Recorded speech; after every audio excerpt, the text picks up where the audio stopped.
चीजें दान में मत देना, नहीं तो आपके साथ इतना बुरा होगा कि आप सोच भी नहीं सकते। माता लक्ष्मी आपका साथ छोड़ सकती है। नमस्कार दोस्तों, स्वागत है आप सभी का एक बार फिर से। दोस्तों सच्ची श्रद्धा से कमेंट्स में जरूर लिखे जय माता दी, माता रानी सदैव आप पर अपना आशीर्वाद बनाए रखे। दोस्तों दान करना वैसे तो बहुत बड़ा पुण्य का काम है।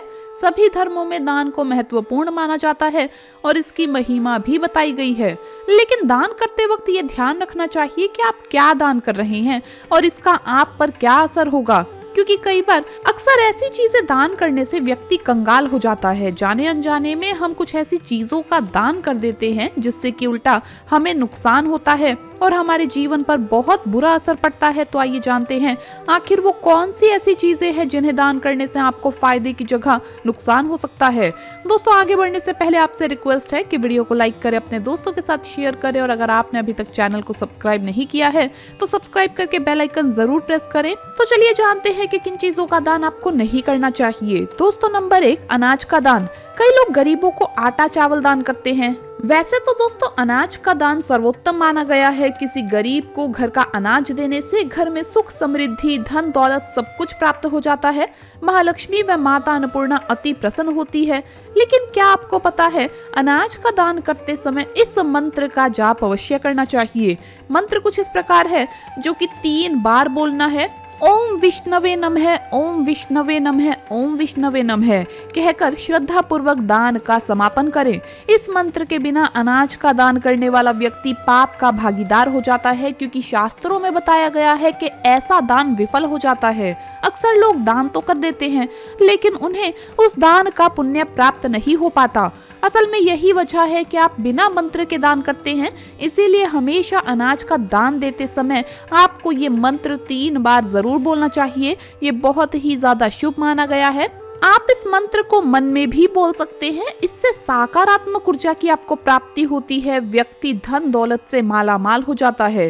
दोस्तों नंबर 2, पहने हुए कपड़े। पुराने कपड़े कभी भी किसी पंडित को दान में नहीं देने चाहिए। अगर आपने ऐसा किया है तो समझो कि आपने खुद अपना दुर्भाग्य बना लिया। अगर आप इन कपड़ों को किसी गरीब को देते हैं तो ये उचित है, लेकिन किसी भी ब्राह्मण को कभी भी पुराने कपड़े दान में नहीं देने चाहिए। हमेशा याद रखें, गरीबों को फटे कपड़े भी कभी दान में नहीं देने चाहिए। इससे आपका भाग्य दुर्भाग्य में बदल सकता है। दोस्तों नंबर 3, झाड़ू। किसी भी व्यक्ति को झाड़ू का दान नहीं करना चाहिए। ऐसा करने से माता लक्ष्मी नाराज होती है और घर में धन की कमी हमेशा होने लगती है। इसीलिए झाड़ू कभी भी दान नहीं करना चाहिए। झाड़ू दान करने से माना जाता है कि आपने स्वयं महालक्ष्मी को अपने घर से बाहर कर दिया। इससे उल्टा आप पूरी तरह से बर्बाद हो सकते हैं। अगर आप किसी को झाड़ू देना चाहते हैं तो दे सकते हैं, लेकिन उसे दान का नाम ना दे। लेकिन झाड़ू नया खरीद कर ही दे, इस बात का भी ध्यान रखें। दोस्तों नंबर 4, बासी खाने का दान। कभी भी बासी खाने का दान नहीं करना चाहिए। जो मनुष्य गरीबों को छोटा समझता है और उन्हें बासी खाना खाने के योग्य समझता है तो उसे पाप लगता है, क्योंकि बासी खाना दूषित हो जाता है और वो फेंकने के योग्य माना जाता है। जो खाना खराब हो चुका है, ऐसा खाना अगर आप किसी को भी दान में देते हैं तो इससे आप पाप के भागीदार बनते हैं। शास्त्रों में बताया जाता है कि मनुष्य जब स्वादिष्ट लजीज और ताजा भोजन करता है तो उसे गरीब को भी अपने योग्य ही समझना चाहिए। ताजा बना भोजन किसी गरीब को खिलाने से स्वयं उस भोजन को ईश्वर ग्रहण करते हैं और आपके सभी कष्टों को हर लेते हैं। आपकी सभी परेशानी समाप्त हो जाती है। क्या पता उस गरीब के रूप में भगवान हो, क्योंकि ईश्वर किसी भी रूप में आ सकते हैं। दोस्तों नंबर 5, धूम्रपान मदिरा पीने वाले व्यक्ति को दान नहीं करना चाहिए। उल्टा आप पाप के भागीदार हो सकते हैं। ऐसा दान हमेशा विफल रहता है। दान का दुरुपयोग करने वाला व्यक्ति शनि देव के क्रोध का सामना करता है। इसीलिए जरूरतमंद को ही दान करना चाहिए, नहीं तो दान देने वाला भी पापी कहलाता है। किसी जरूरतमंद को कॉपी किताबें ग्रंथ आदि पाठ्य सामग्री दान करना बहुत ही ज्यादा शुभ माना जाता है, लेकिन ये चीजें फटी हुई नहीं होनी चाहिए।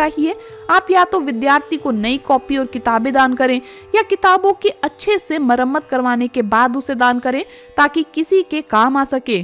तभी इस दान का महत्व है। याद रखिए, दान करते समय व्यक्ति की मंशा हमेशा साफ होनी चाहिए। शनिवार के दिन अक्सर लोग तेल का दान करते हैं, लेकिन ये तेल शुद्ध होना चाहिए, यानी ऐसा तेल ना हो जिसका आप उपयोग कर चुके हो। अगर आपने इस्तेमाल किया हुआ तेल दान के लिहाज से किसी को भी दिया है तो इसका कोई महत्व नहीं है। साथ ही ये विपरीत परिणाम लेकर आता है।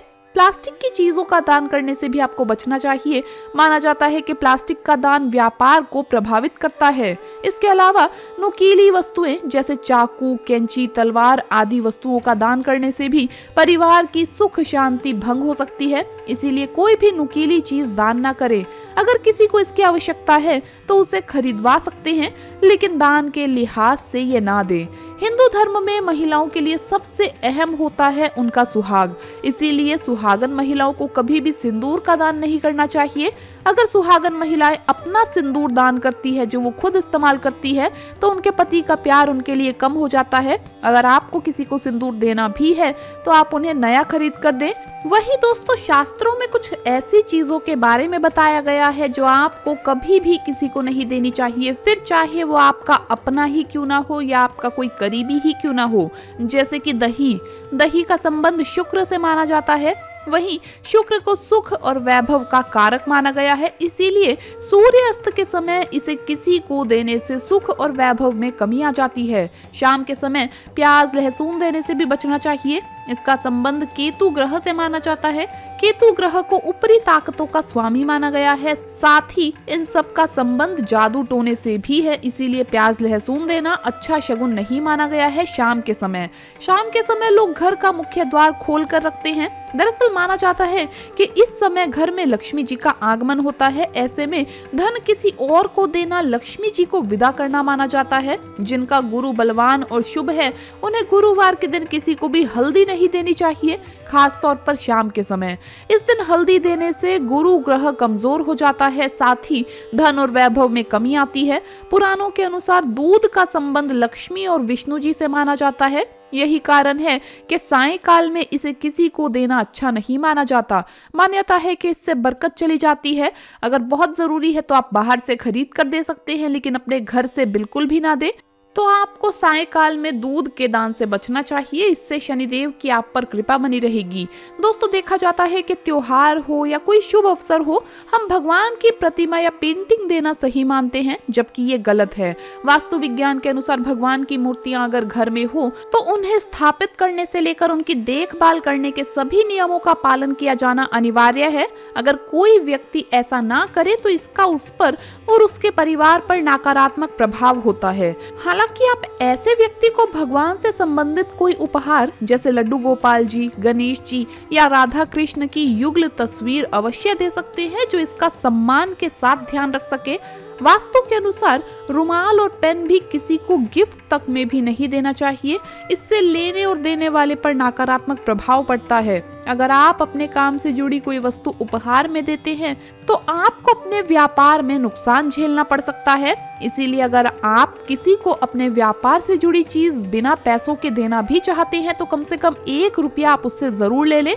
पानी से जुड़ी हुई चीजें जैसे एक्वेरियम, झरना, कछुआ आदि भी गिफ्ट में देने से आप अपने सौभाग्य को दूसरे को दे रही हैं। ऐसी चीजें देने से आपको आर्थिक परेशानियों का सामना करना पड़ सकता है। 7 घोड़ों की तस्वीर को वास्तुशास्त्र के अनुसार उपहार में देना अत्यंत ही शुभ माना जाता है। 7 घोड़ों को सूर्य का प्रतीक माना जाता है। ऐसी तस्वीर को घर में रखने से घर के मुखिया की आय के स्रोत बढ़ने लगते हैं और घर में सुख और समृद्धि का वास भी होता है। ज्योतिष और वास्तु दोनों में चांदी को बहुत मंगलकारी माना गया है। इसीलिए अगर आप किसी को चांदी की कोई भी वस्तु भेंट में देते हैं तो उस व्यक्ति की समृद्धि में विकास तो होगा ही, साथ ही उसे स्वास्थ्य लाभ भी होगा। तो दोस्तों, आपको ये वीडियो कैसा लगा हमें कमेंट्स में जरूर बताएं। इस वीडियो को लाइक करें, अपने दोस्तों के साथ शेयर करें और हमें सब्सक्राइब करना ना भूलें। जल्द मुलाकात होगी अगली वीडियो में। जय माता दी।